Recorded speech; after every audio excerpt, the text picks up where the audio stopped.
C'est Frantz Fanon qui disait le poids de l'histoire sur le bourreau est presque tout aussi important que sur celui dont il fait la victime. Frantz Fanon, il avait été amené à soigner à plusieurs reprises des généraux qui finissaient par devenir fous à force de torturer les prisonniers algériens.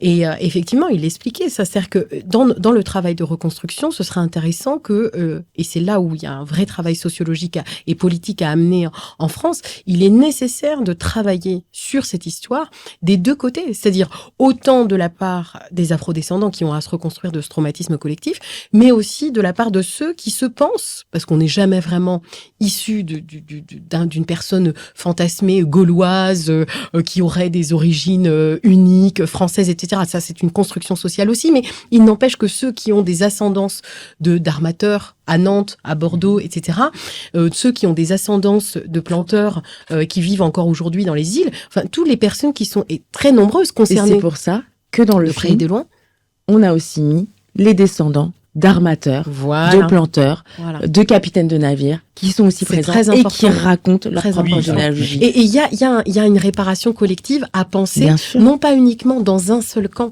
mais vraiment l'État a participé. Et c'est là où peut-être on pourrait demander qu'il soit plus présent à ce travail de réparation collective. Parce que la question, c'est que si je ne critique pas ce qui a amené un jour à fonder un tel système qui a fait autant de victimes, ça veut dire que je suis potentiellement dans la répétition d'un système qui continue d'asservir. Si je peux me permettre.